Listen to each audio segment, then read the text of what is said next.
E hoje Betim conferiu o Carnafunk, tá bombando, cheio de gente bonita. Peguei um gogo boy aqui, o cara bacana. Como é que você chama, bro? Herbert. Festinha tá bombando? Ô, tá fino. Aproveitar que agora tá solteiro, entendeu? Quer deixar o Orkut pras novinhas aí? É, ó, melhorzinho tá tendo. Quer deixar o Orkut pras novinhas de casa? Como é que é? Demorou. Pode adicionar lá, todo mundo lá, herbertx.com.br. Eu quis mandar um som pros meninos DJ aí, toda festa que O DJ vai falar agora. E Betim sempre rola essas festinhas aí. direto. É fino. Chama a galera de BH pra vir pra cá. O pauzinho tá bombando. Manda o último beijo pra encerrar a entrevista. Vamos lá. Cara bacana.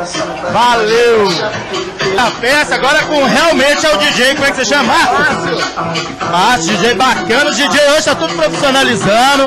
Vai deixar telefone de contato. É só aqui de Betim mesmo ou atende BH inteiro? Ó, a gente tá tentando só em Betim em contato. BH é um pouco mais difícil, mas entra em contato aí no telefone 8694-4385. Aí a gente pode conversar. Mas a festa tá bombando, tá muito bacana. Vocês não curtirem no vídeo que vai fazer e vai ficar legal. Vocês vão ver que o trabalho é legal. Galera, eu vim comprovar, realmente é um DJ bacana, tem uma namorada linda que tá ali escondida e não quis aparecer, viu?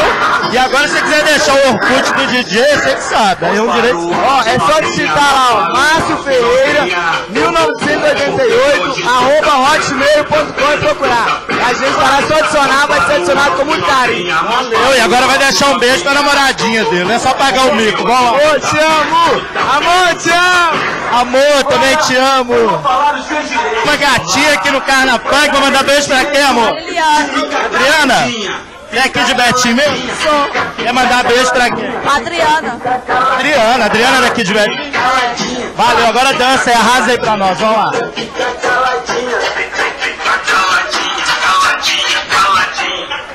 Estamos aqui do Carnafunk, encontrei dois caras que já estão animadíssimos. Vai mandar beijo pra quem, brother? Como é que você chama? Pode? Pode, o amigo dele. Tom! Beijo pra quem? Pra nega! A nega, quem que é a nega? A namorada? Nega é aí! É aí. E pra Camila!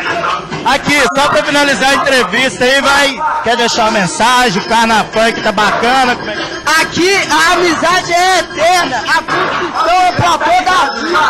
A festa tá pela hora.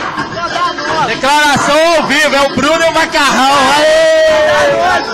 Galera, voltamos aqui do Carnafunk.